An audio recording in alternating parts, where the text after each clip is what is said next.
Lilacs and Nightingales, a two-act play by Daniel Sullivan. There are 3 epigraphs. All funerals are failures. If they are pompous, they are repulsive. If they are simplest, they are repulsive. Turning death into a show never works. Thomas Bernard. There are 3 topics: love, death, and flies. Augusto Monterosso. By their very existence, lilacs and nightingales, where the universe net has permitted them to survive, makes us believe that life is still alive. T.W. Adorno. Cast of characters. Jenna. Once a dancer, strong, agile, wide eyes, early 70s. Lynn. 80, embodying that mix of fragility and old, lost strength. Randall. A dense man. Moves as a slowing top, 40 to 50. Joey. Broad-shouldered, quick-footed, piercing eyes, 50. Loose. Strong, quick-eyed, listens carefully, later 30s. 7. The disused empty pool at the development recreation room. The 6-lane pool, rectangular, extends upstage to down, widening at the downstage. Upstage the deep end, downstage the shallow. The feeling of the empty pool, the unfinished ragged columns, and the roofless arena suggest decay and ruin. Upstage left, attached to the wall to the deck, descends a chrome pool ladder. Beyond the deep end, beyond the poolside, openness. Desert, sky, and space. Act 1, Scene 1. Lights rise on the pool scene, and Lynn is seen trudging away from the audience, down the empty pool across the lane lines toward the pool ladder stage left. He is naked. A pink plastic pool chair lays tipped over on the pool bottom near the other wall of the pool and across from the deep end ladder. Lynn's voice, from a healthier time not long earlier, is heard throughout this scene, while Lynn attempts to climb up the ladder. Many years ago, so long ago. What year was it? Not second. That would be too young. What was her name? We had gone to a museum. He crosses to the deep end pool ladder and studies it. We were there to learn about Eskimos. The docent, I suppose she was. Anyway, she told us a story about how Eskimos had tribes.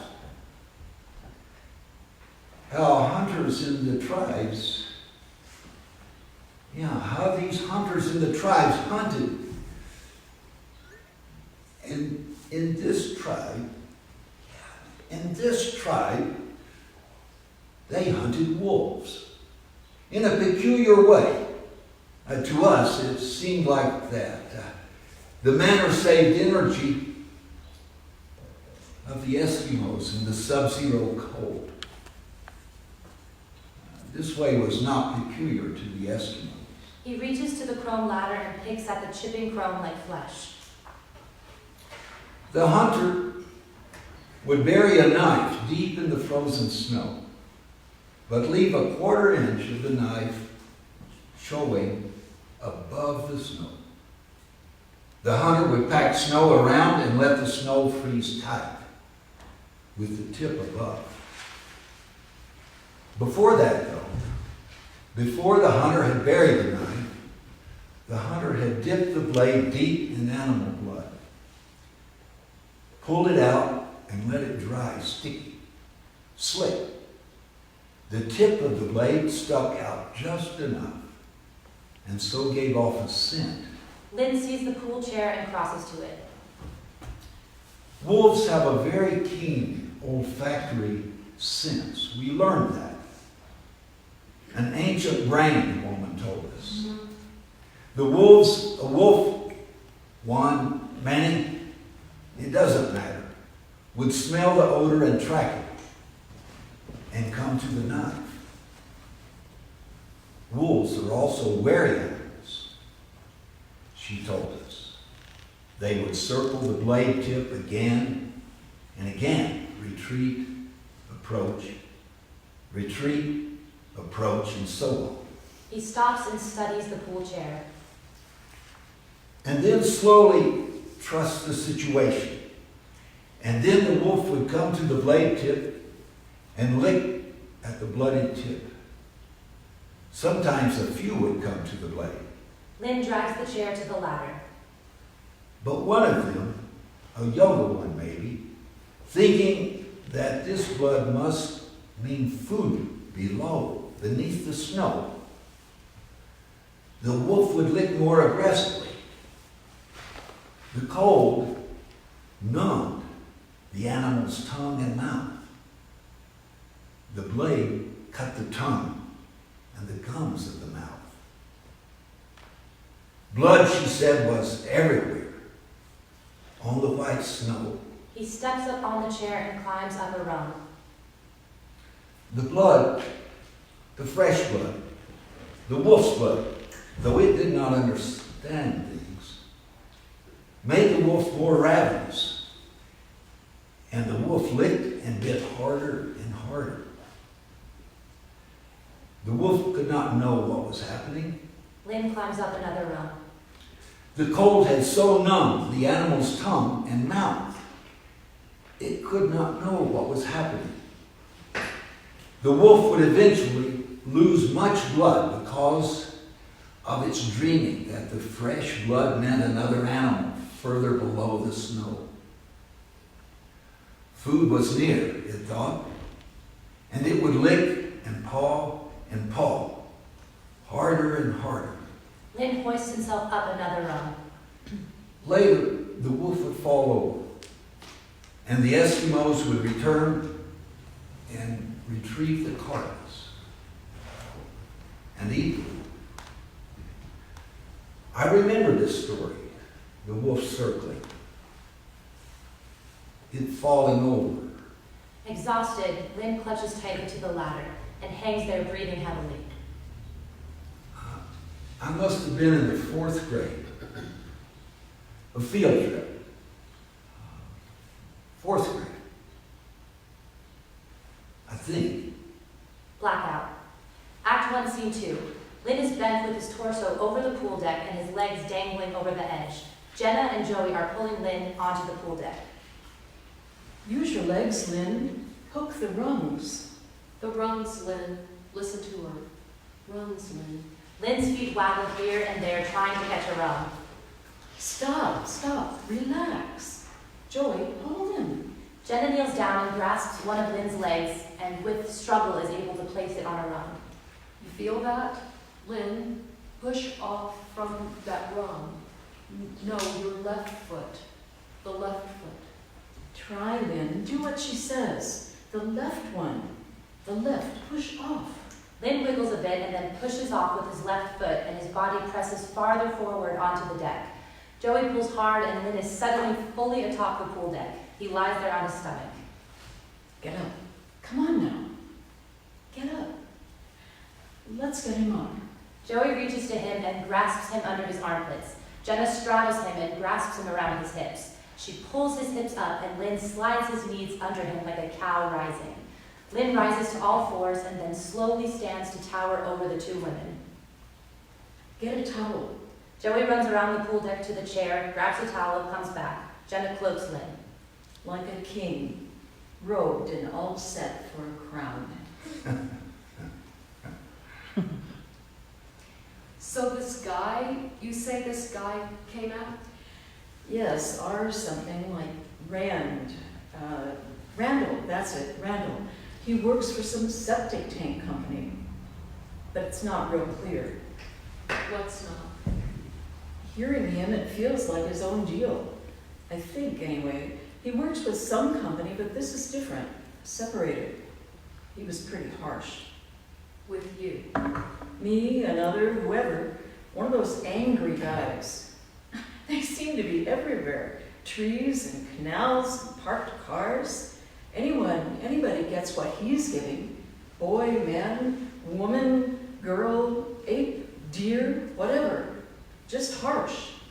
A lot of fuck this, fuck that. That way. We're all just screens for these guys. To you, he said, fuck this, fuck that? Sure. I mean, well, just his way.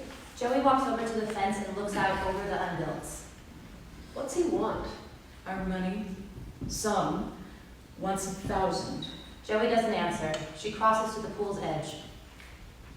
Something about the odor and that Lee, the developer, had a deal. But Lee is gone.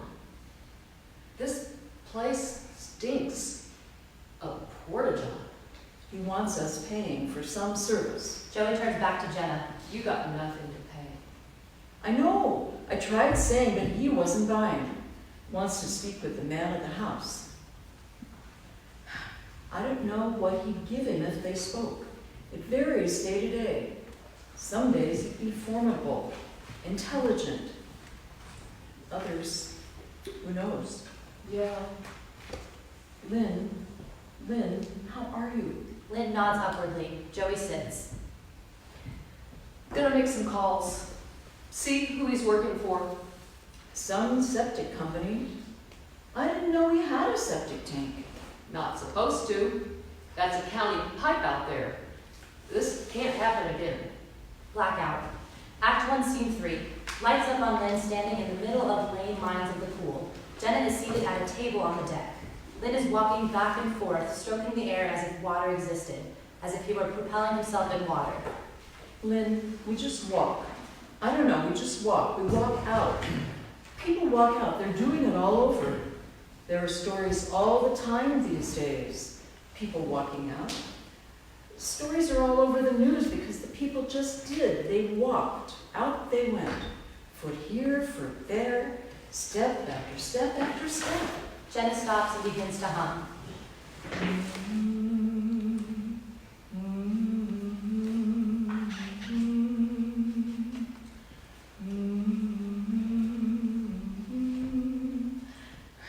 I don't know, Lynn. Walk out and out and out, and then you're walking towards, going to something.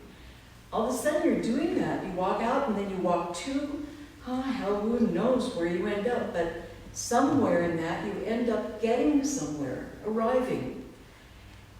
You walk to someplace and then you're there. There you are, right where you're standing. We might just have to experiment a little, Lynn. We have somewhere? Dan, don't do that, Lynn. You're doing this round and round thing now. You have to stop circling, or just don't say a word. Where did that start? What story? The round and round talk? That's pretty new, within days. Look at us. Answer my question. That's pretty new, isn't it? Lynn does not reply. Jenna continues talking. Okay, yes, right. But, Lynn, look at us. Is right. And what's your point?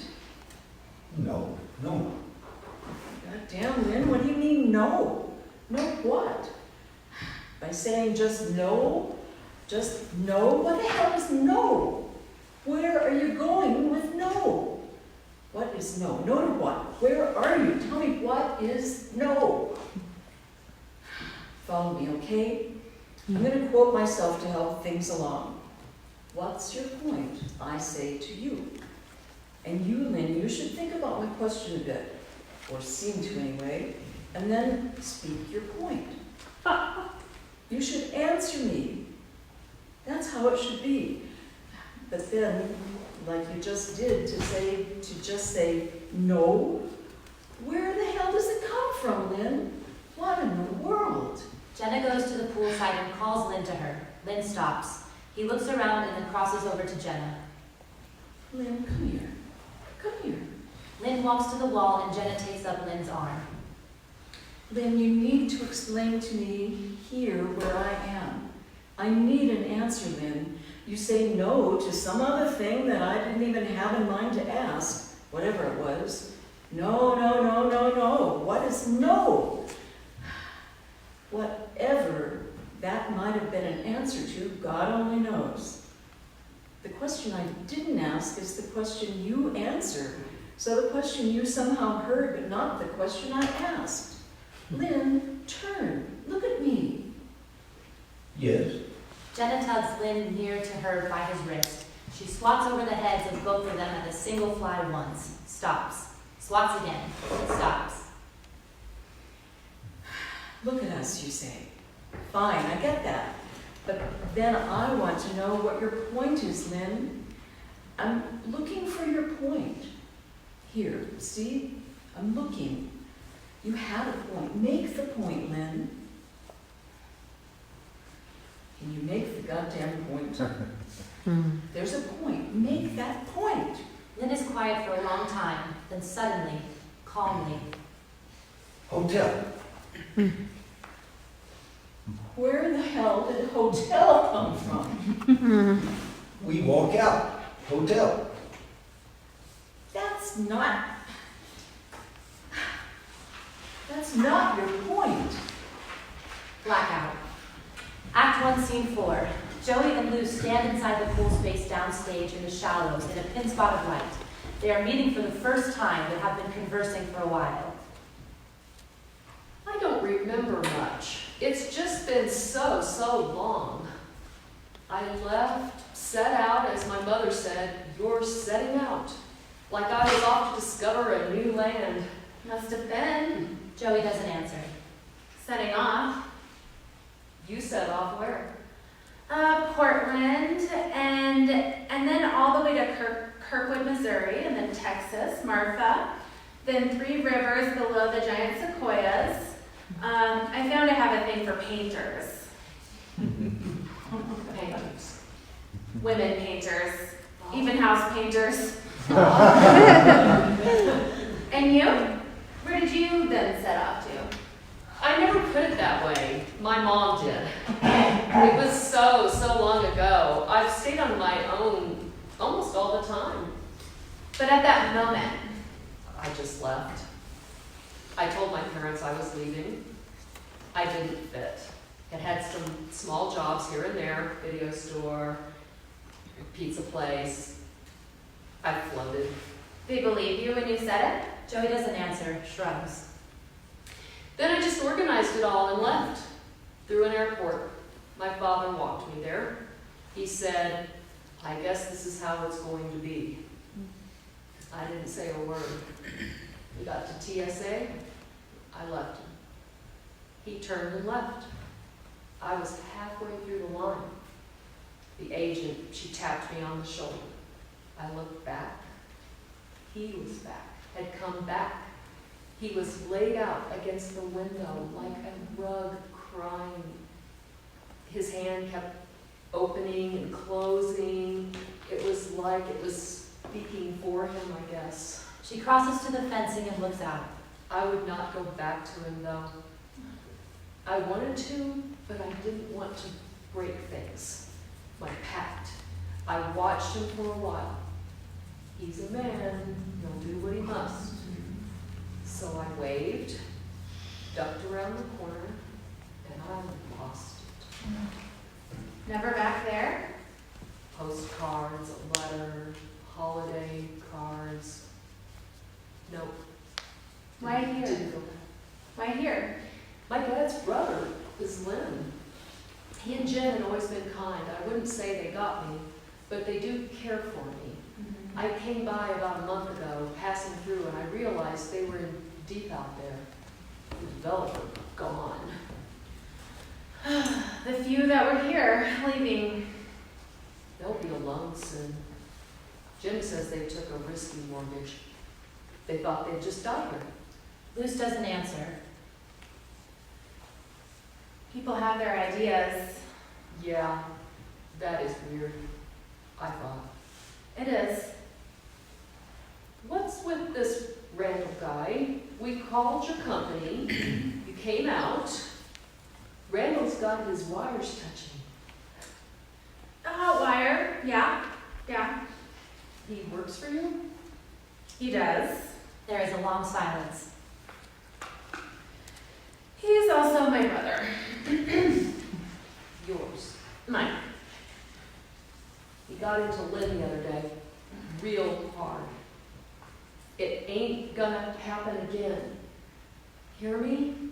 I'm older now, but still strong. And I got Lots of fucking will. Not again. I heard. That got me out here. I didn't know this. My brother had some kind of deal with a developer, a contract. Lee?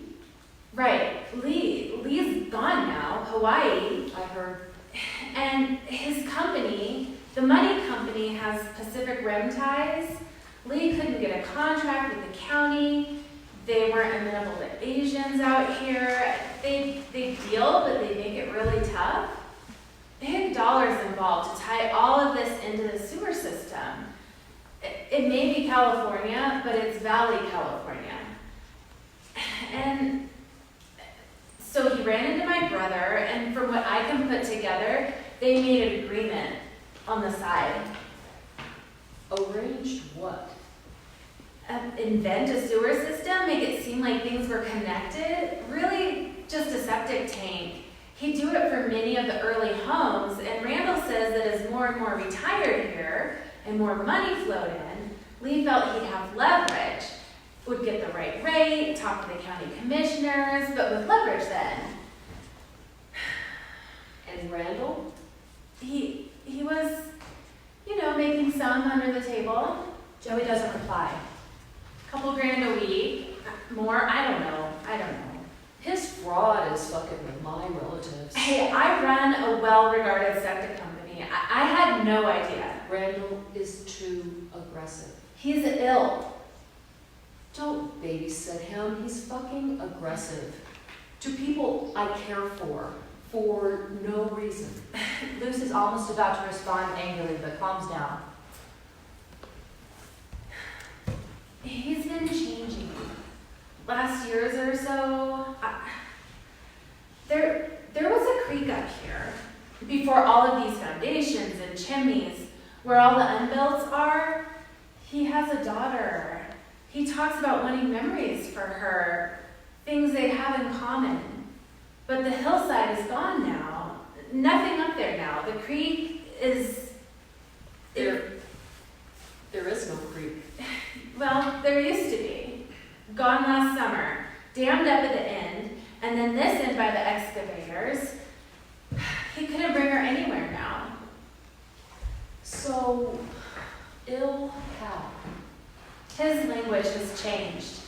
I don't make sense of what he says. I say he's ill. That's how I can put it. He won't see dogs. They'd say so, but he won't see them. But he's a worry too, and why I'm here. So how? Got guns, more than a few. Oh, I see. Quite a few. And then? I don't know. He's angry. And your relatives are a part of it. They bought the property. They are, to his mind, they are a part of it. Of what? What he can't do for his daughter, what's gone. There's not a place left here. Where he remembers what was, it's the end of all of that. And now it's just unbuilt, discarded, left a mess, walked off from. He says that a lot. He's fucking really angry. A lot. What do you worry about? What do you think? I don't know. Do you read the news? I read the news. Do you read the news? I read the news. You read the news? I do. Well, what do you think then? I said I read the fucking news. Then what do you think? What do you think? What do I think? Back off. Back the fuck off. I don't even know you. I know what I think, and I read. I do read. Well, I hope you read. I read. They both suddenly stop. Silence. They are staring at each other. I read fine. I know what you're saying. What's not being said. I know where we're going. Joey walks to the edge of the pool, balancing on the edge. I've seen guys like him. I worry too. Like you. It's been occurring to me. Lou, studying Joey, intently begins nodding to Joey, a sign she clearly understands that Joey understands. Blackout. Act 1, Scene 5. In the darkness, the iron pool gate creaks open, bangs shut. Lights rise. At the poolside, Lynn steps into the upstage area above the deep end wearing a white bathing suit. He crosses to a pink webbed lawn chair at the edge of the pool and sits into it. He passes a tile fragment from hand to hand and looks out. Beside him and below him is a pile of stones and terracotta roof tiles, both broken and whole. Throughout the scene, he selects various shards and stones from the pile and tosses these into the near-empty pool. Jenna is standing upstage near the fence, dressed in an elegant satin evening slip with a towel draped from her arm. She watches Lynn enter and cross before her. How she is attired while moving through the neighborhood is no matter to her anymore. Lynn tosses his piece into the pool, then retrieves a whole terracotta tile and tosses it in. The tile shatters on the pile below. That's you, Jenna.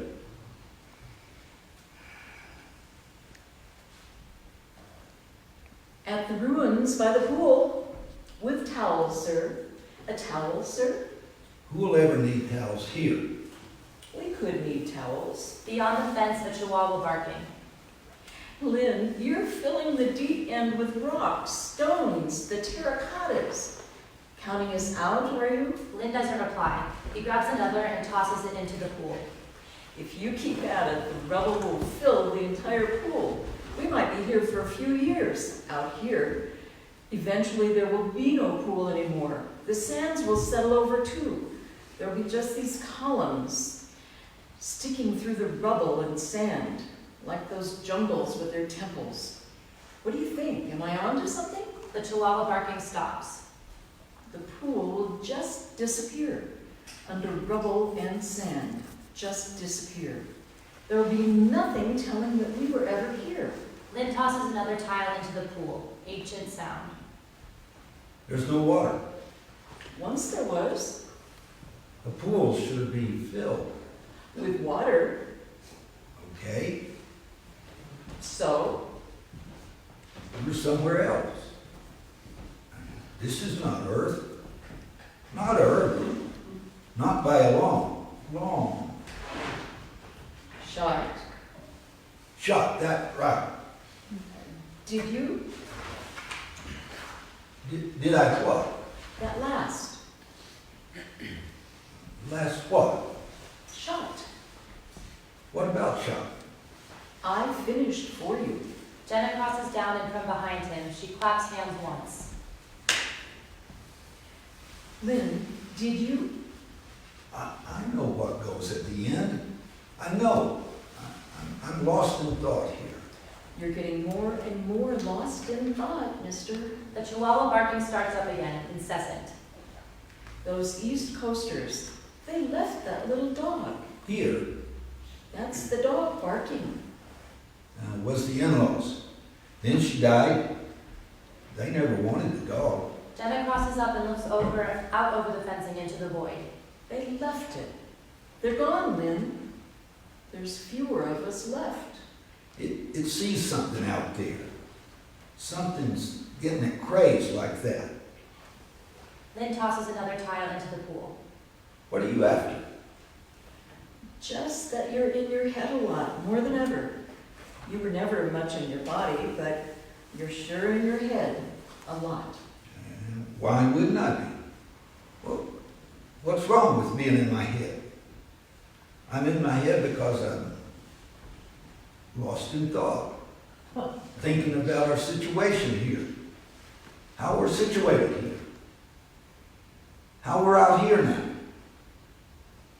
How we seem left away here. How we just seem to have been left out here. We haven't been. If we were feral dogs, they'd shoot us.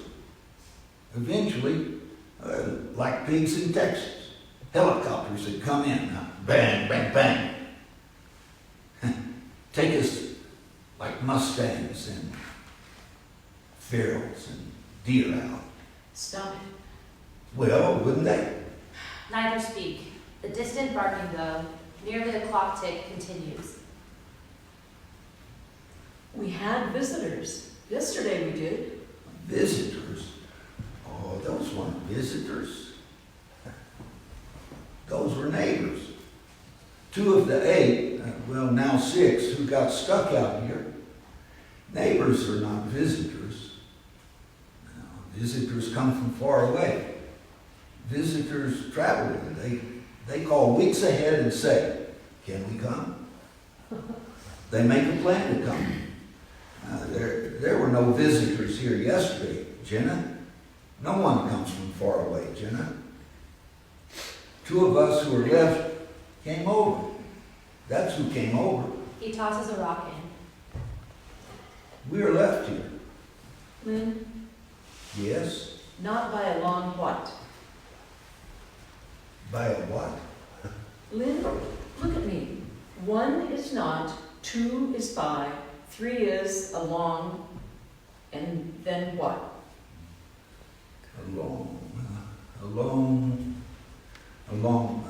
Lynn, Yes. just finish. The dog barking stops. I said I was lost in some thought, Jenna. I know you were, but finish. Long. Can you? Lynn struggles in the chair, twerking his body to recall. No. Help me? Of course. It's shot, Lynn. It's shot after long. You go not by a long, then after that you go shot. It's shot, shot after long, long shot. Long shot. Long shot, yes, Lynn. What are we doing, Jenna? We? What are we? We are doing fine, Lynn. The chihuahua barking resumes. Just fine. Blackout. Act 1, Scene 6. Jenna is standing before the column. Lynn is seated at the glass deck table. Jenna reaches into an opening and with strength pries away the stucco facade. It cleaves off in her hand. She tosses it into the pool. The dog barking continues again. Aren't the capitals such sexual things? Are they what? Ionics are such sexual things. Are they? Yes, they are. Look at these. They're not, but they still are. Haven't you ever looked up a column? Look up a column. Why? Why not? But for what? To just look up the damn column. No, I haven't had an interest in columns. You should. Sometime you really should. The barking begins anew, but there is urgency now. Jenna continues examining the column. I wouldn't say here. Here they're just stucco castings. There's no detail here.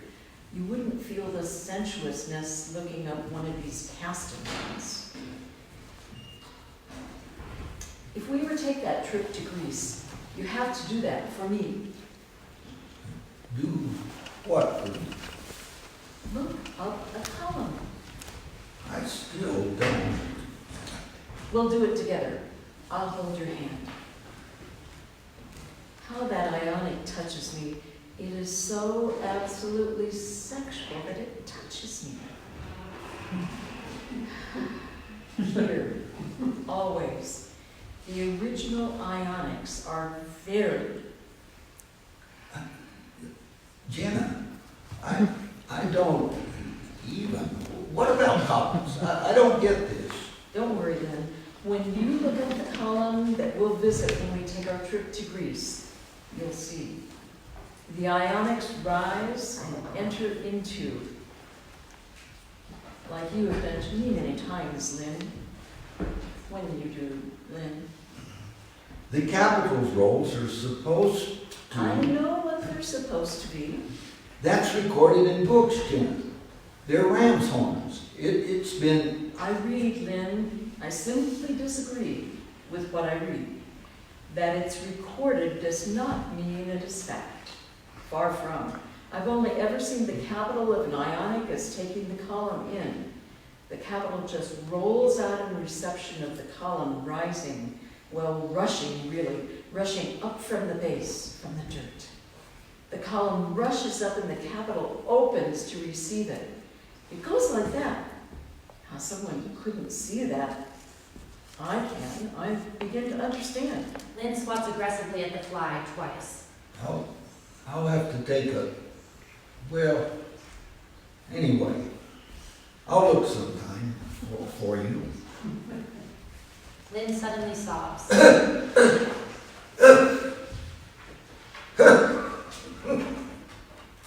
Jenna crosses to him and standing beside him but not touching him, she watches him with care. When we go, but do it for yourself, Lynn. When did this come to you? Visiting Greece? Years ago. I pressed myself to one, raised my head and looked right up the column. My sense of it was entire, right then. Anyway, well, like they say, the feminine's in the Ionic. The chihuahua barking rises to a hysterical frequency.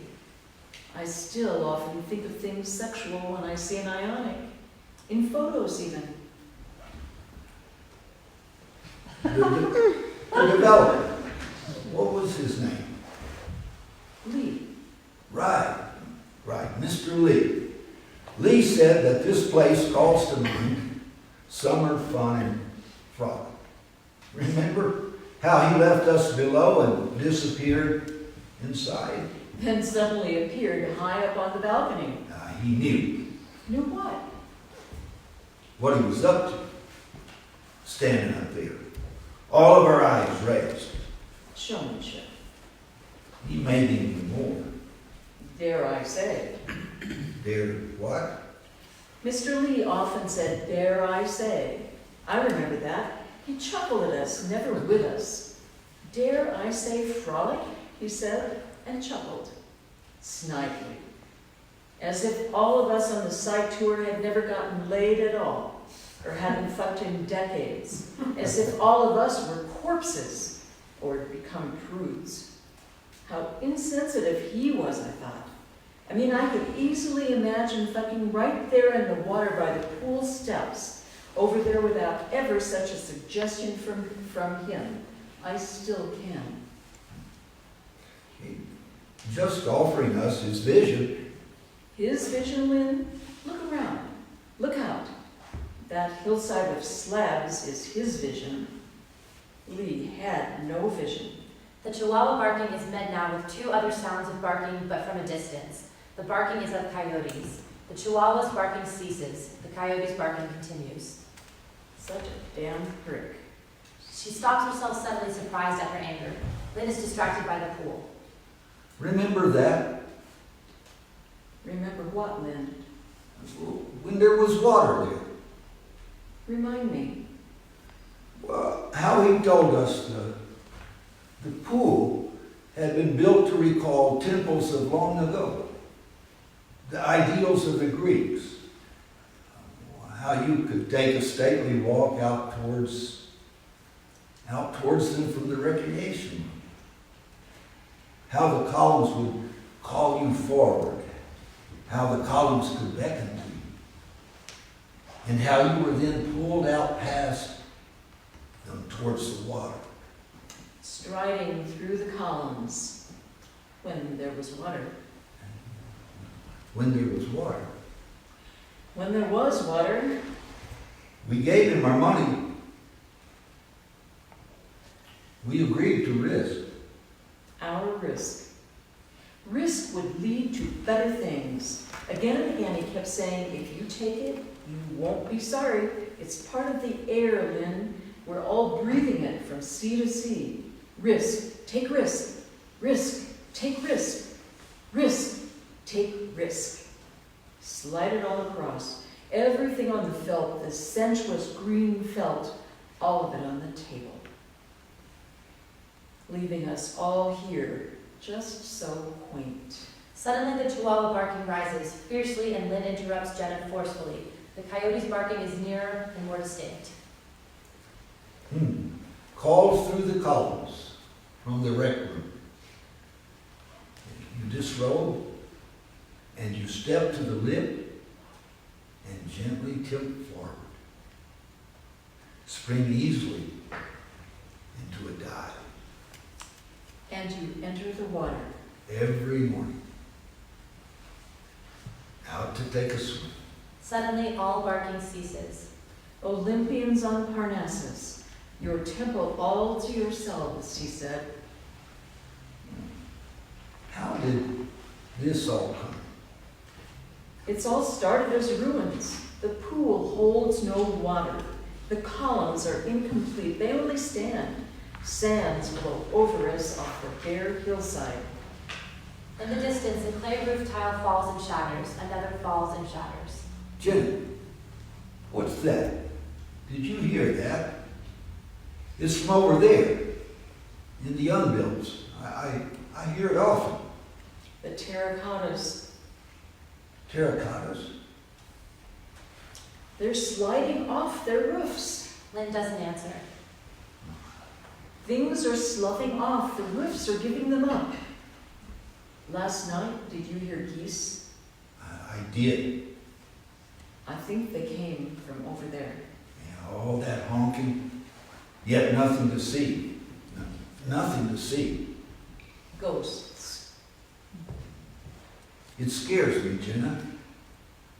The geese do that. Their honking does that. They presage things, coming things.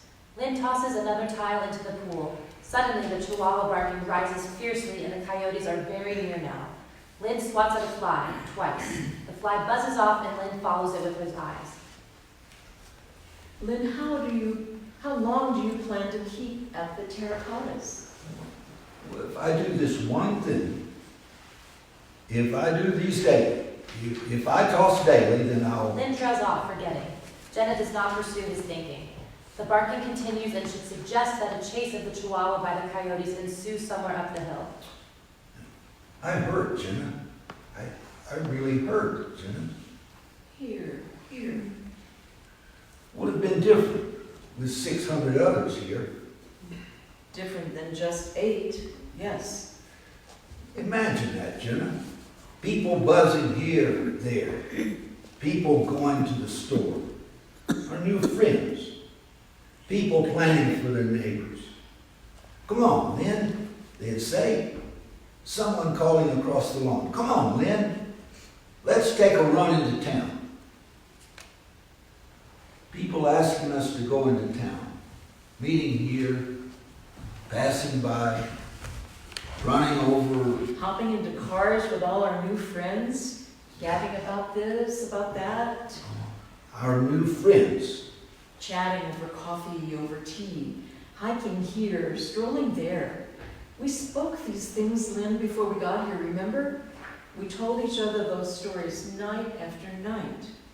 If we just took the risk, this all might come. We circled and circled and circled these ideas. Went away, came back, went away, came back. So many friends. A Perhaps sudden stop, he forgets. Suddenly, the chihuahua and the coyotes barking is heard in a vicious quarrel. Lynn swats a fly away ferociously. Perhaps what? Lynn tosses a clay tile into the pool. The quarrel of the dog and the coyote ceases. how still it is here. He sold that. We should reach out and take risk. Those who risk live better. In the end, he said, he offered that life in a dismal little old neighborhood. Overrun by gangs. Because it was cheaper. All the things we fear, being poor, being vulnerable. Us risk takers get the best. We had earned this, quote, unquote, stillness. He told us about all the things that would come if we grabbed this risk, embraced it. That's the word these days. Out here, the silence and stillness was our privilege. How he moved his hand so delicately. We were so deserving, exceptions to it all. A flock of geese fly overhead honking. Neither says a word. almost went modest, didn't we, Lynn? Suddenly, the Chihuahua's injured wailing is heard up the hillside. The coyotes are silent. If only we'd just gone modest. The Chihuahua's whimpering stops. Give me a tile. What happened to the doll? Those others? Jenna tosses this tile into the pool. No idea. Stopped hearing them. Where were they last, Lynn? End of the cul-de-sac, maybe. Up there. Blackout. Act 1, Scene 7. Luce is standing upstage center on the pool deck, a bit off the edge of the deep end. A pin spot rises on him. Children are not born with the fear of water. The infant emerges from 9 months within maternal waters. These have cradled it, caressed it, carried it. All fears are learned, with the possible exception of the fear of falling and the fear of very loud noises. Learned responses can be of either behavioral or non-behavioral causes. Behaviors can be affected by knowledge, by values, by perceptions, and motivations are identified as non-behavioral. Non-behavioral are those that are not controlled by the individual, but are personal or environmental factors in the problem. Children are not born with this fear of water. Water is understood to them. Children are not born that way. The light fades out slowly. Act 1, Scene 8. Poolside. Some time has passed. Jenna stands upstage near the fence with a trowel in one hand and a muddy, bloody bath towel hung from the other. Her slip is dirty at the knees. Lynn sits on the stage right pool's edge looking across at Jenna. This tableau is held for a moment. Jenna walks to the pool edge and drops the trowel in, then the towel. She spends time cleaning off her hands. Her slip gets bloody. A couple of them got him, I think. That dog must have went around that cul-de-sac up there for a while. Wound out like a top.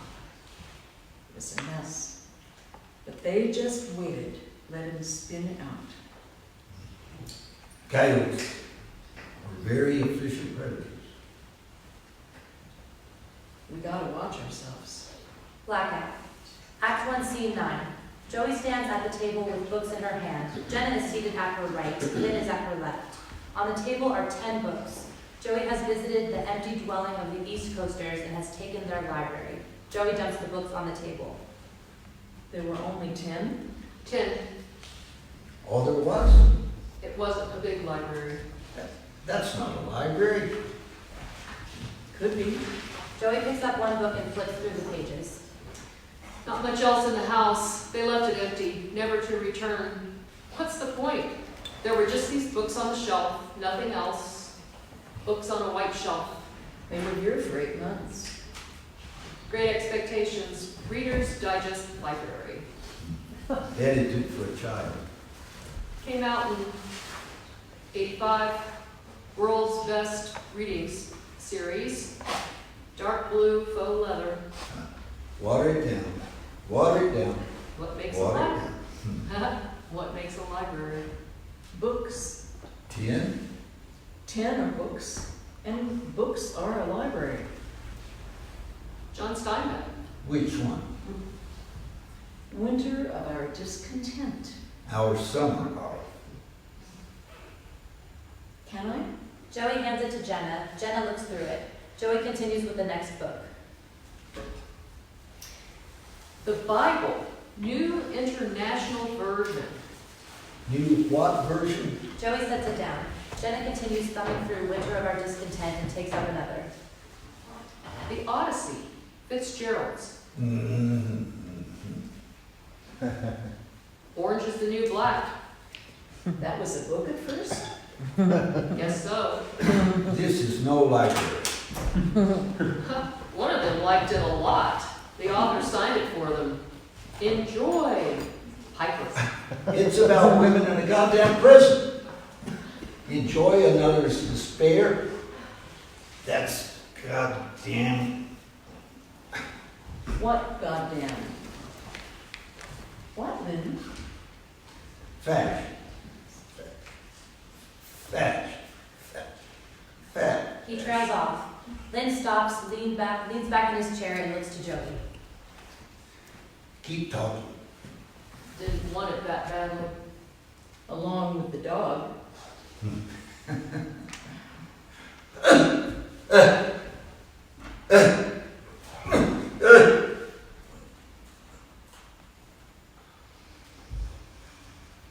Romeo and Juliet. What a collection of tin, you think, Joey? Jenna? It's not a library. Romeo and made easy to read for everyone to be able to understand. It's not a library. Stop it, Lynn. Soon you'll be reading Shakespeare's words fearlessly. And put the pieces together with our easy-to-read translation. That's not a library.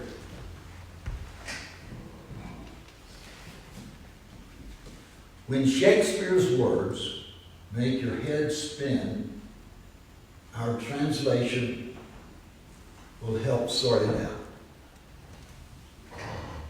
Wait. He tosses it into the pool. Joey picks up 2 others. The Crucible, Heart of Darkness.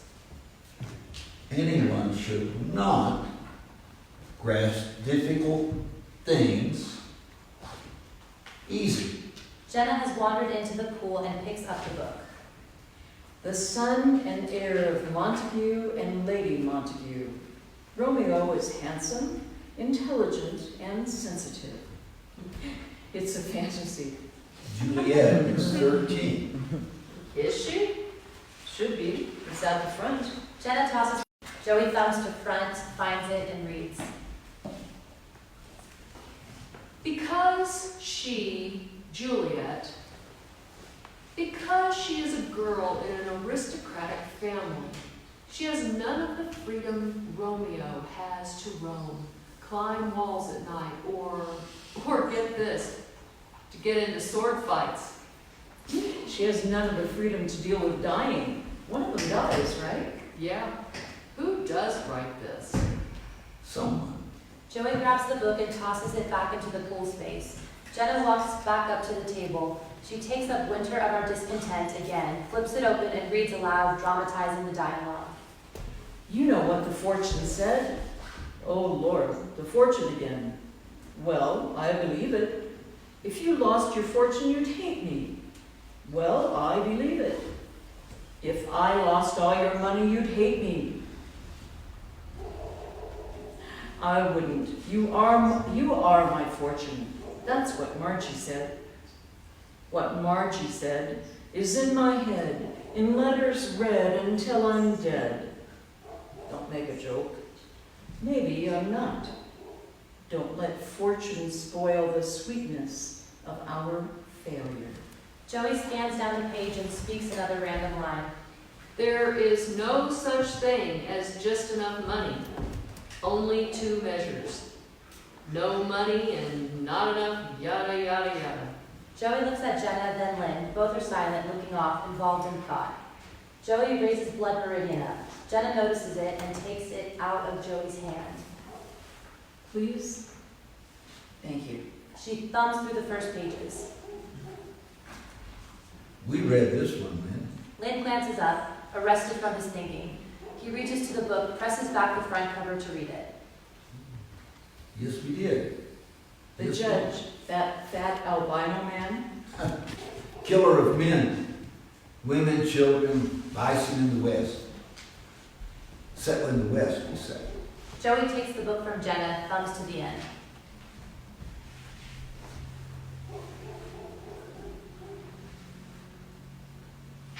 How'd it end?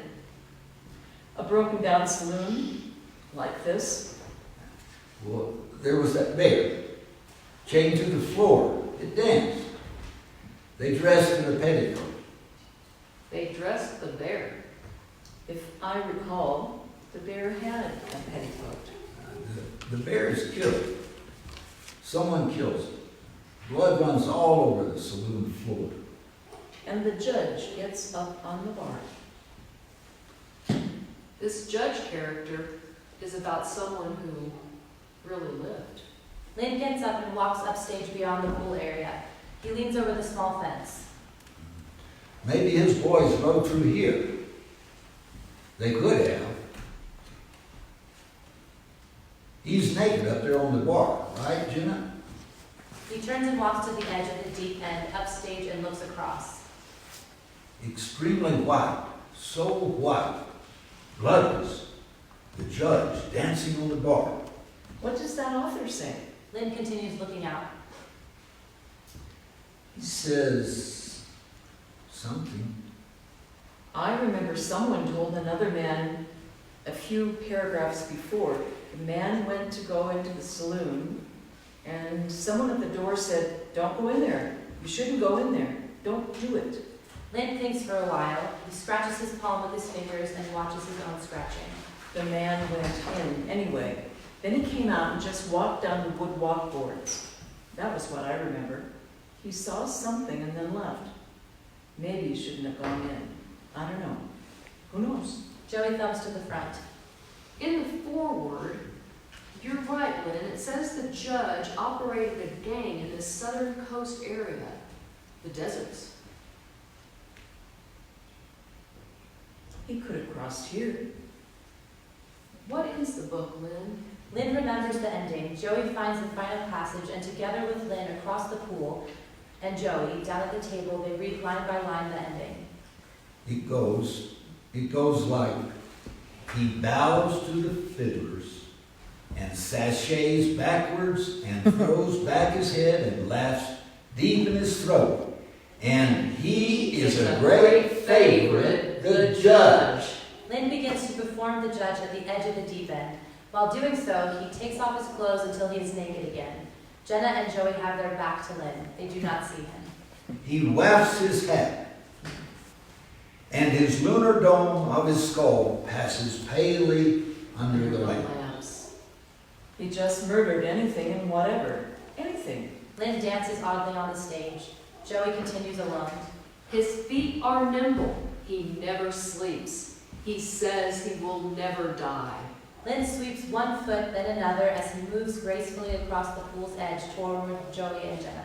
He dances in light and in shadow, and he is a great favorite. He never sleeps, the judge. He is dancing, dancing. He says he will never die. Lynn stops. He looks down and studies his body, looks at his skin. First a forearm, then the other, then his chest, then his thigh, then his shoulder. Blackout. Act 2. In the dark, the sound of Jenna's voice humming Ray Charles Ruby. The lights come up and Randall is standing upstage above the deep end at the edge of the pool. Randall's sleeve is folded up at the elbow. His lower arm is amputated. Randall notices Lynn and Jenna at the table and waves a white paper. Joey's standing near the fence upstage with all of them beyond Randall. Randall does not notice Joey and crosses around to Lynn and Jenna. Joey watches for a while. Jenna stops humming. You the Lynn who wasn't here last?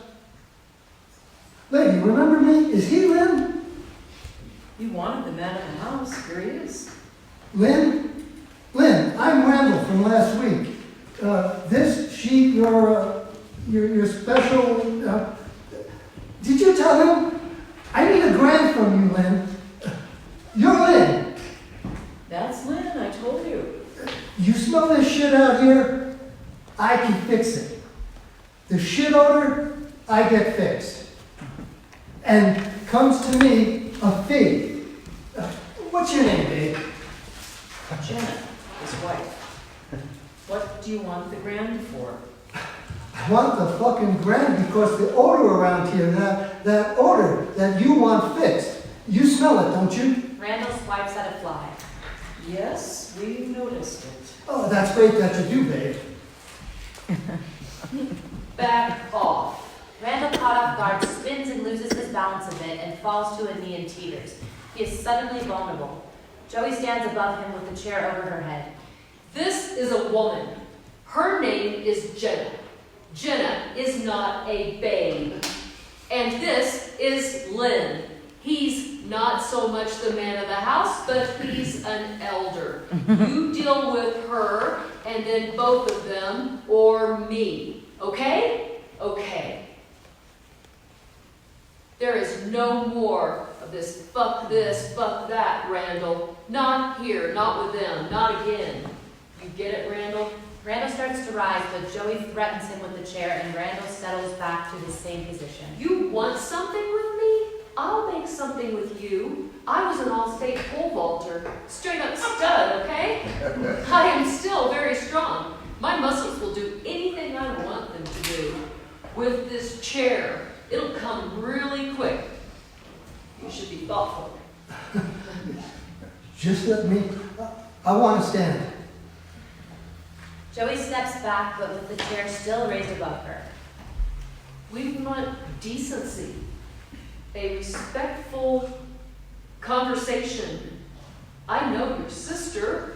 Her name's Luce. I know some things. Randall doesn't reply, but he nods vigorously, understanding. Joey slowly, easily lets down the chair and sits it carefully on the deck. We wondered if the county would come out. County won't. And why? Not a county thing, never was. That pipe that, Are you a county employee? It's not connected to any county line, not yet. Lee, the developer Lee, he was in negotiations. They all went to shit. That's a partial out there. a what? Well, what's a partial? A pipe that goes nowhere. That's where your shit goes. It's a proxy system. You see him arrive every week. I say hi to you two. The septic tank company truck. It's a contract. I keep it clean, then you don't ask questions. Lee's gone, you know. Hawaii, right. He left eight or 9 days ago, Jim. There's some hearing. His company's in Hawaii. He's not coming back. Gone for good. What? He was just here. He flew the coop. Flap, flap, flap, flap, flap, gone away. Randall laughs all alone. The others watch him. Randall stops. Randall wants you to pay him to keep cleaning the pipe. It's really a septic tank. And the others? I've spoken with them, those two this morning. I think I made them leave earlier. I told them about the fee and now they're gone. They were going anyway. You did nothing. They talked about it. But not that fast. I think I made them go. $1,000? No. No. Not even. I'm asking to be paid. What are you here for? Randall points at Lynn aggressively. Hey, I'm not up the creek. You two are. I'm the paddle. You ask me who I am? I'm the paddle, okay?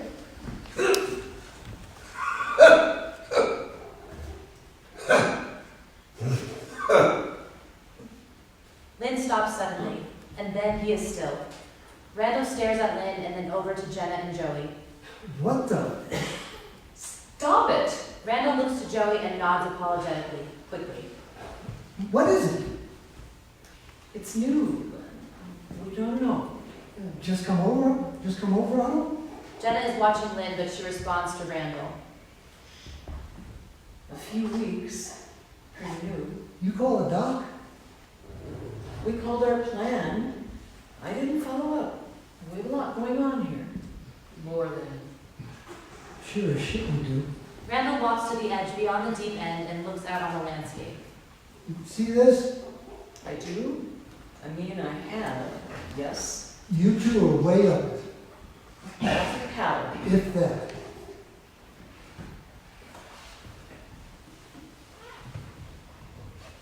I visit here once a week, and the shit, the smell, they all go up there, away, Every week. like before, like you noticed before. Jenny, We don't have $1,000. They just get by each month. It was a precarious buy. You bought this place for over $500,000 in the desert. I know this. Lee showed me all the values on all these slabs. If you could then, what's precarious? Don't give me that. They took risk. We could have gone modest. No one answers. Randall speaks to Joey.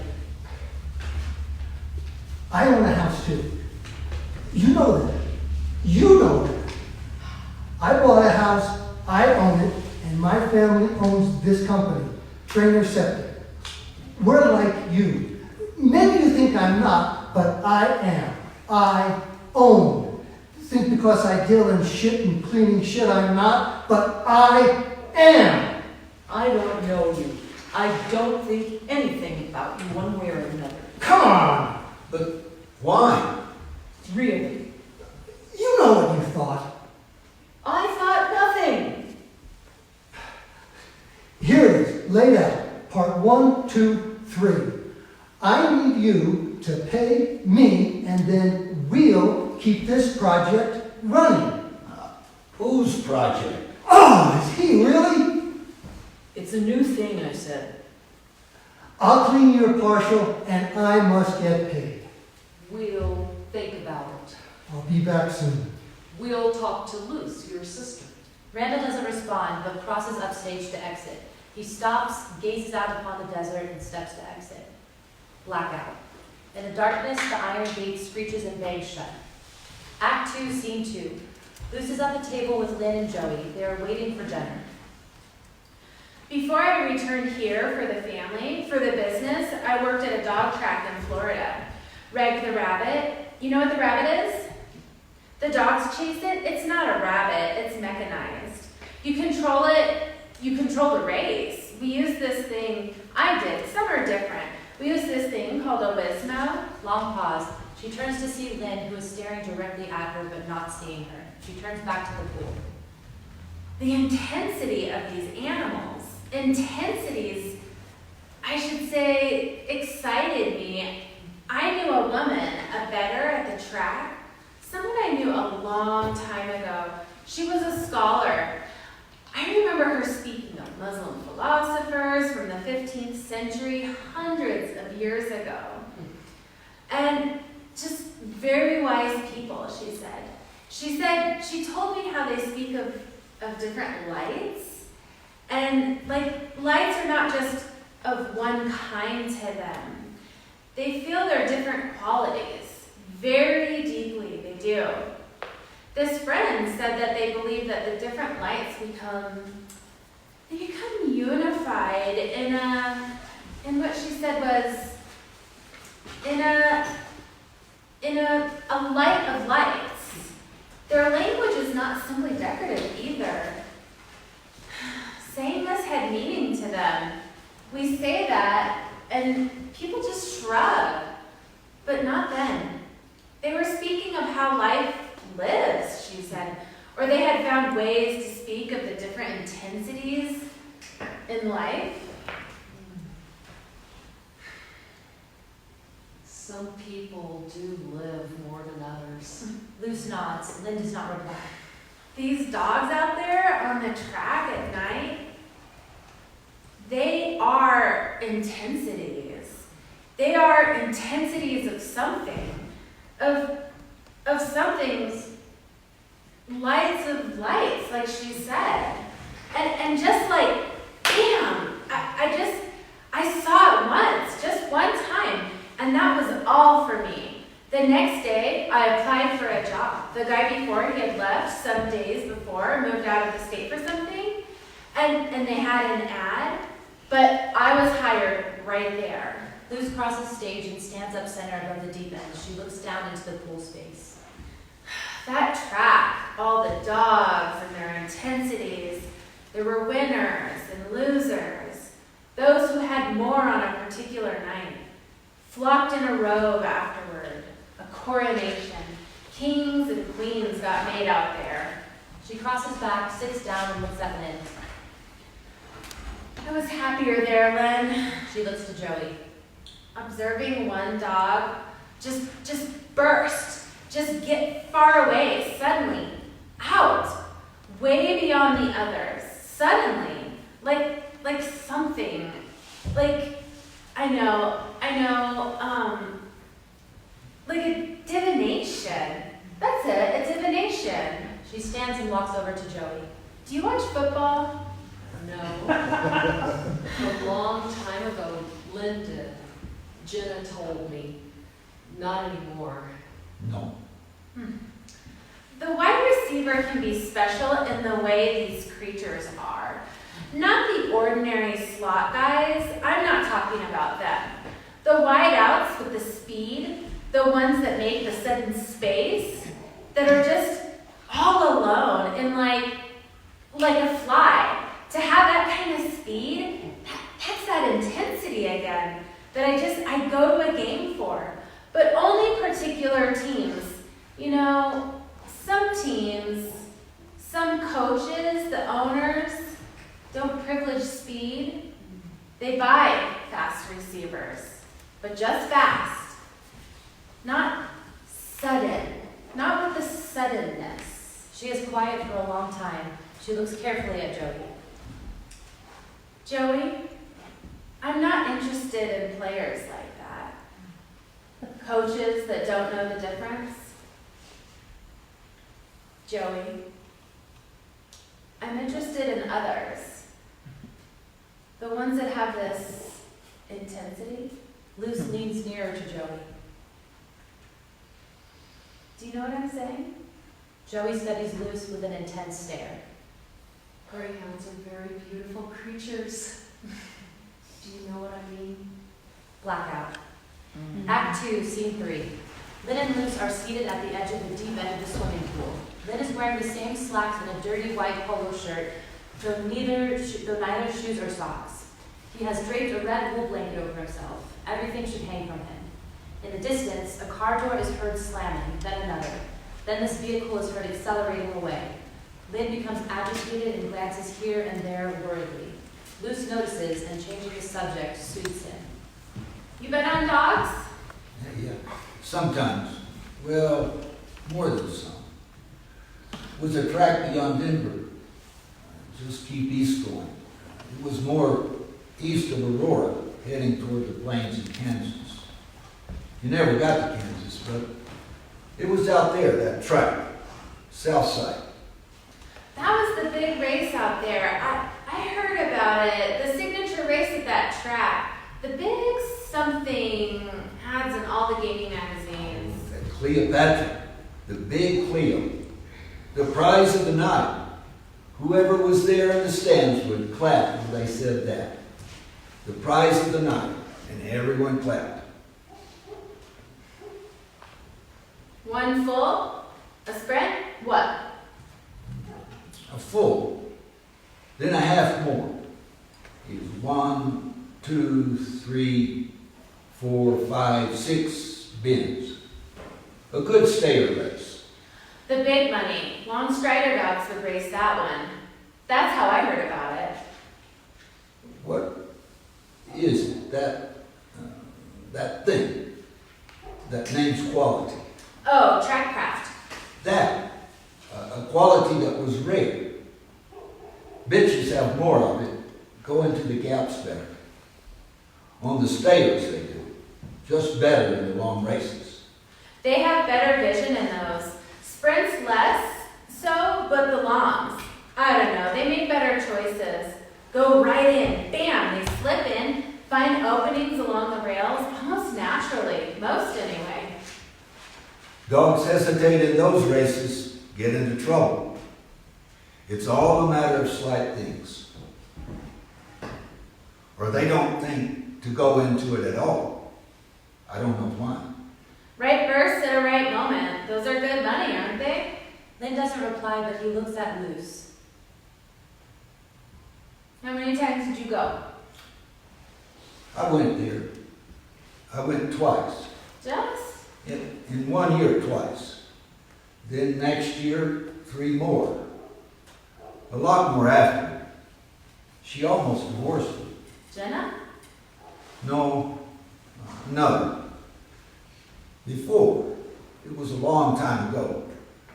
We got divorced anyway, and then it was done. The track was on Hard Times by then.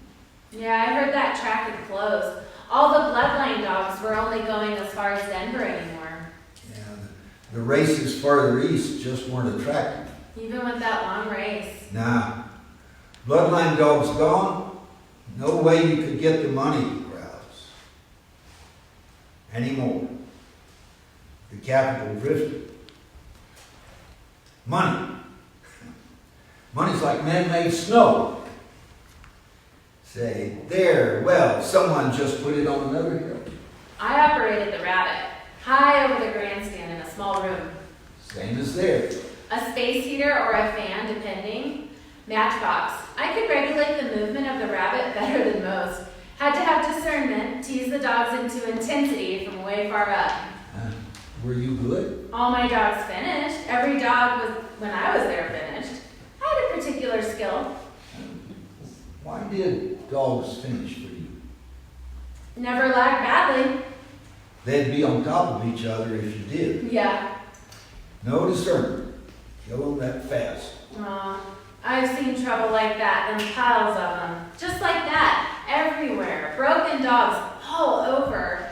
Some keep running on, some are confused, turn around, run back to what they remember. It's a fucking mess is what it is. It's a fucking mess. Luce gets up and walks to the pool.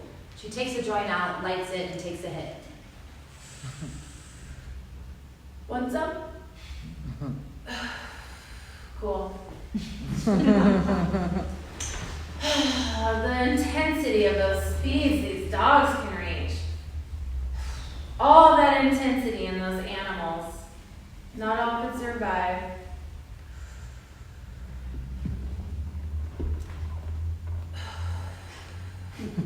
I never lagged wrong. Others, though, they did. Guys take them off the track in carts, slide them into hefties, just like we do, just like leaves on a Sunday. Toss them into the bins around the track. Greyhounds are not heavy creatures. Garbage men in the trucks. The claws of the trucks would pick up the bins. Garbage men had no idea. None whatsoever. Long pause. She starts to take a hit, then stops. I wonder if anyone ever wondered. What was that race again? The Cleopatra. Yeah. The big Cleo. Yeah, the big Cleo.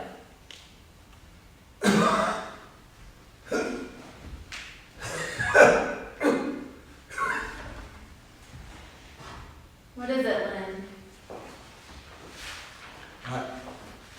I don't. Loud winds heard from beyond the pool area behind the speaking.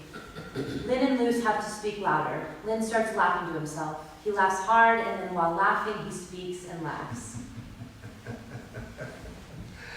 Nothing seems to out so well anymore. The garbage guys never knew, did they? The track owners knew. The workers did.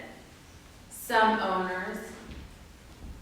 That saved them time, saved money, burials, if there really was any. Luce stops and sits down, looks at Lynn, reflectively and about more than just dead dogs. Maybe we all know, Lynn. Maybe we all do.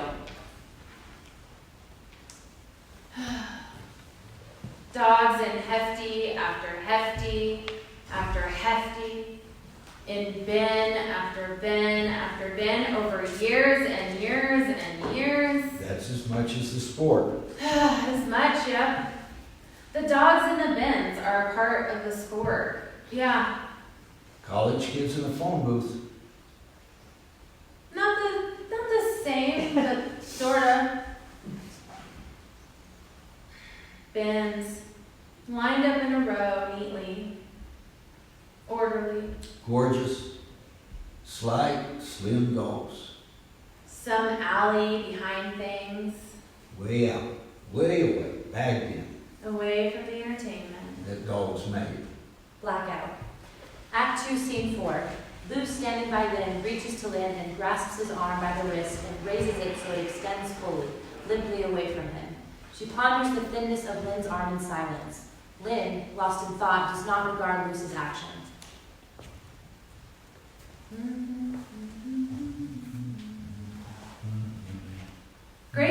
not heavy dogs. I bet my money on a bobtail nag. You know that song? Yeah. Then it goes, someone bet on the gray. That's it.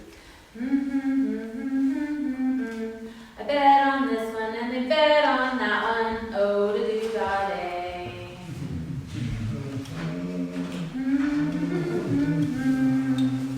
Someone bet on the gray. Someone bet on. Someone bet on the gray. Do-da, do-da. Oh, dee doo da day. Yeah. The winds blow harder. More really left, Jenna said. 2 others a while ago. That was their car. 6. 6 of you here now. Yeah, we'll be the only ones here soon. Yes, you will, Lynn. It will be just you. Quick, your hand. Lynn extends his hand to her palm up. The wind sounds rise to furiousness. There you go. Ruth places a hand under his hand and rubs the palm and fingers with her other thumb, gently and delicately. The wind subsides. Lynn looks up at Luce. Okay?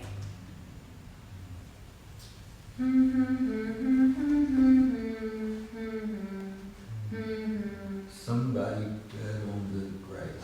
Somebody bet on the grass. The wind rises again. This wind will make things harsh tonight, Lynn. We'll close all the doors and the windows. Yeah, and you'll be okay. Just shut it down tight, Batten down the hatches. so to speak. Hunker down. Right here, together.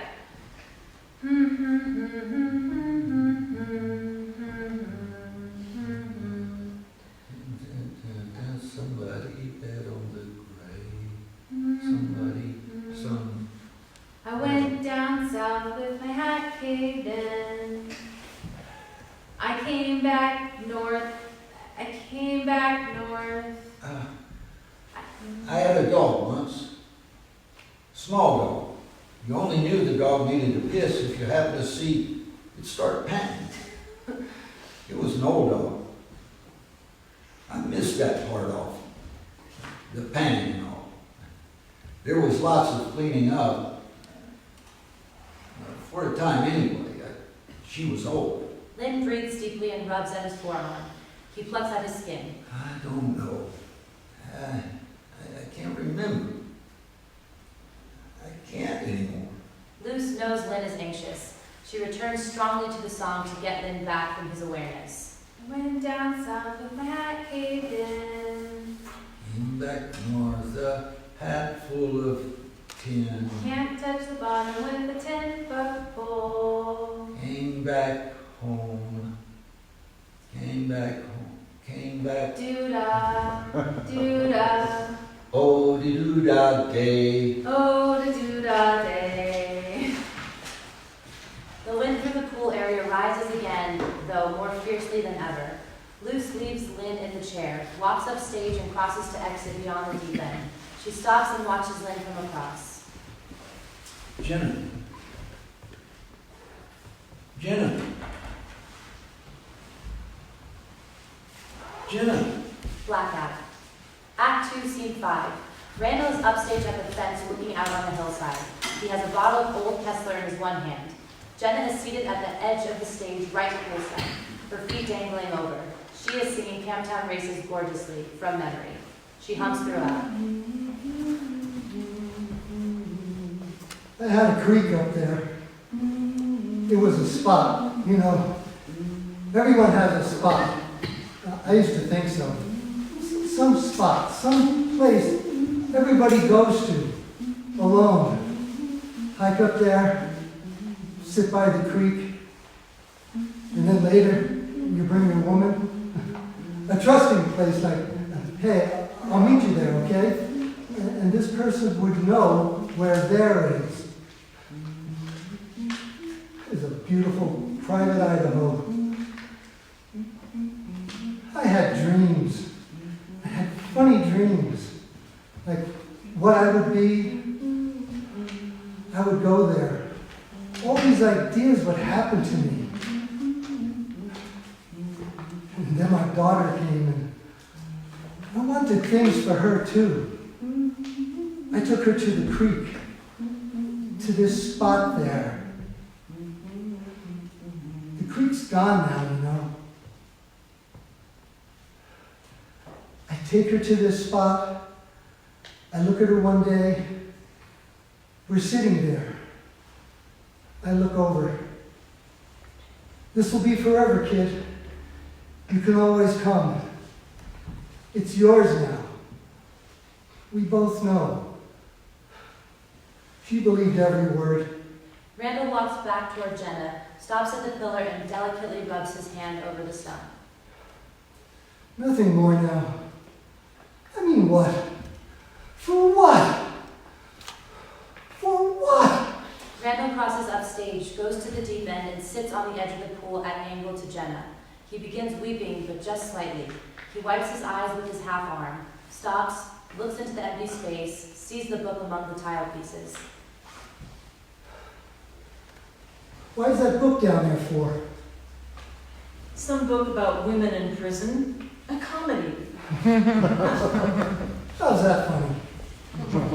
Someone thought so. People. Don't know. Yeah. Randall hops down off the wall into the deep end, walks to the book, picks it up, studies its cover, tosses it down again. Jenna is watching him wander around the pool bottom. You were saying? What? I just thought it would be forever. I know it would not be the same, but I thought it would be similar too. Like I'd still know qualities about it. But it doesn't go that way. It won't be anything like I dreamed of for her. There's nothing now.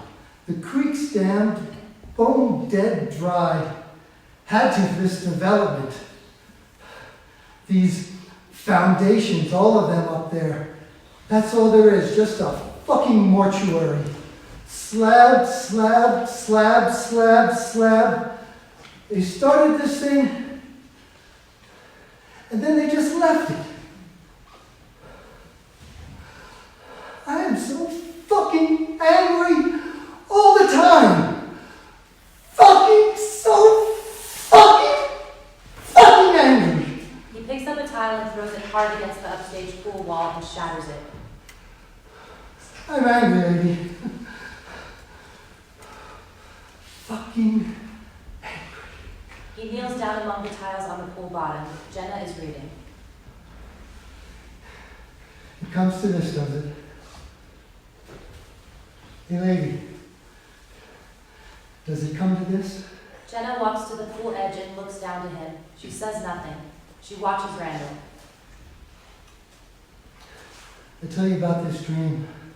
No, of course not. I don't even know you. I was in this train engine. Someone was the engineer. I must have been 10, 11-ish. I could see the cap, the brim, and all. I don't know if it was me, but in the dream someone was waving to people from high up. A hand was waving in the dream. I put myself in the dream. I guess it's about me. Dreams are about me, aren't they? The hand, I could see it wave down to people. Blow the horn. Woo! Woo! Everyone smiled up. To me.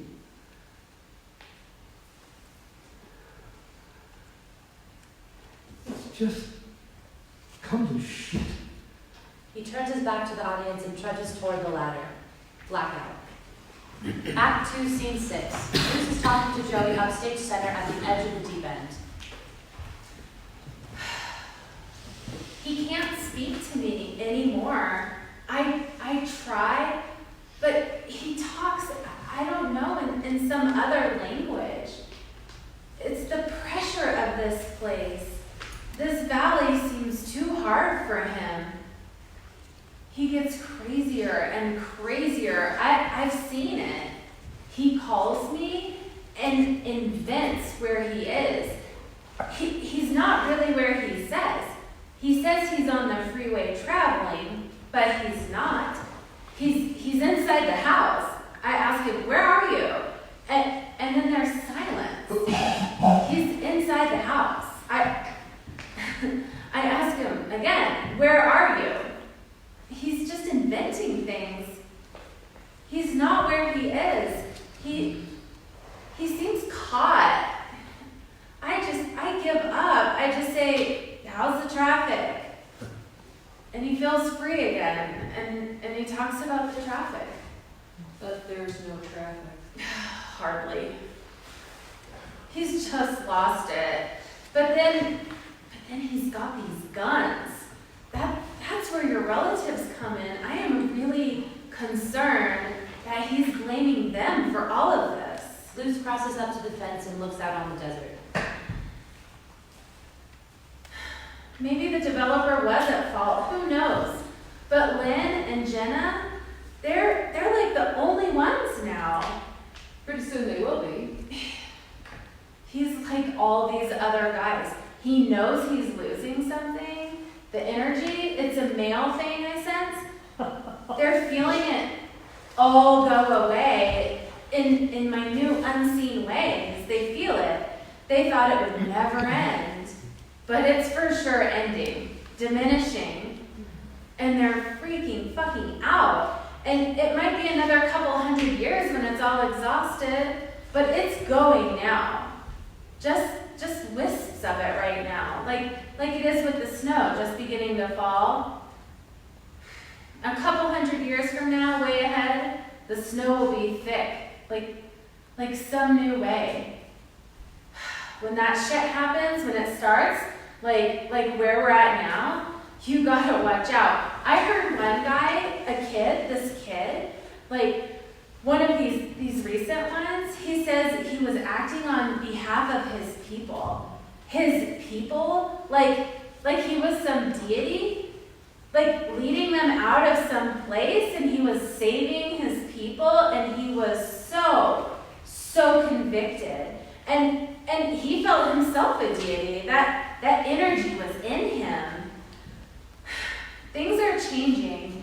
And this thing that's happening, we don't know shit about what it is. It's underneath and hidden, and we have no way to say something about it. Randall doesn't even have a clue. Joey, I worry about Lynn and Jenna. If he blames them, it's a worry. They'll be all right. I don't know. He's crazy, Joey. Is he really crazy? He's gotten that way. He's not the same. Yeah, I say he is.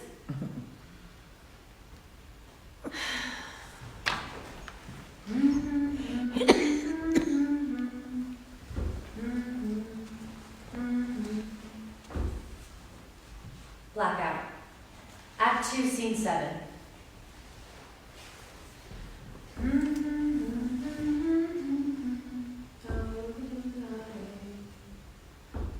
How'd you get your name? Well, Pops worked at this look-alike plant in the Bay Area, fluorescence in the early days before he came into the septic company.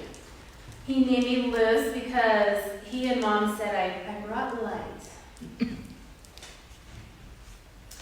Was he right? Sort of, I did. I do. I think you do. Not sorta. You do? You have a radiant way. When you walked in, when I first saw you, It's a word no one ever should have. maybe. Radii, lines from here and going here and there and here and here. Yeah, from a center. Geometry. More than geometry, a lot more. Joey reaches to Luz's heart and points her finger at Luz's heart. Luce looks down at Joey's finger and looks up at Joey. It's from this, babe. That's where it comes. Center doesn't mean enough. It's from here, radiance. Luce looks down at Joey's finger again. She turns and hops down into the pool area and walks upstage. You're going down to the deep end. For what? For you, maybe? Maybe for you? Luce smiles up at Joey. Joey hops down into the pool space and crosses to Luce. They stare at each other. Can I? Can I? Sure, after. Why not? Right here is okay. Blackout. Act 2, Scene 8. Lynn, Jenna, Luce, and Joey are seated around the pool's edge at cardinal points. Lynn is near the pool ladder. Lynn climbs down the ladder alone, dangles a bit and leaps down, staggers a bit, recovers. He finds a lane line and begins to walk up the line and back another. Jenna watches from the pool deck. Joey, can you do that phone thing for a song I like? What one? Ruby. Ray Charles, Ruby. Sure.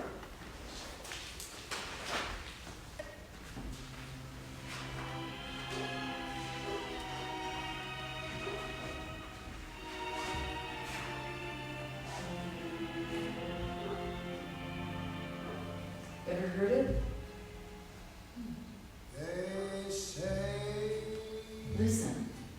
Luce crosses downstage and steps into the pool area shallows. Lynn is wandering up and down the lane lines.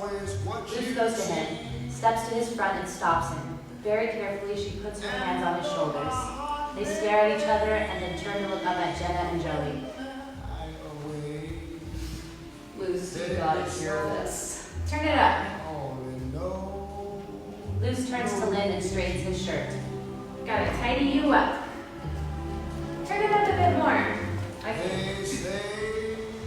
Jenna leaves and crosses up, looks out over fence at the empty space, and then crosses down and enters the pool area. She stops for a moment at the shallow edge and glances flatly out to the audience. She breathes deeply, then turns and walks toward Luce and Lynn. Yeah, Jenna, come on down. Jenna goes to Lynn and takes Lynn's arms and situates them on her shoulder and hip, an old dance, Arthur Murray style. They dance to the song. Luce goes to Joey and takes both of Joey's hands, raises them and settles them over her so Joey now embraces Luce. They dance. The lights begin a slow fade on the pool area. I have no choice, so what else can I do? They say, Ruby, you're like a flame into my life you came, and though I should wear, I still don't care. You thrill me so, I only know, Ruby, it's you. They say, Ruby, you're like a dream, not always what you seem. And though my heart may break when I awake, let it be so. I only know, Ruby, it's you.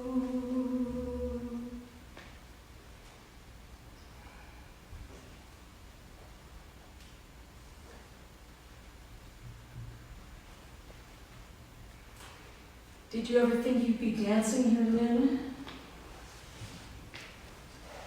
In the deep? We're in the deep part, Lynn. Lynn does nothing, keeps turning. Jenna continues singing. Luce dances with Joey, Joey laughing. They say We're in the deep part. Yeah, aren't we? How'd we get here? How'd we get here? Luce shrugs, and then with Joey dances away slowly.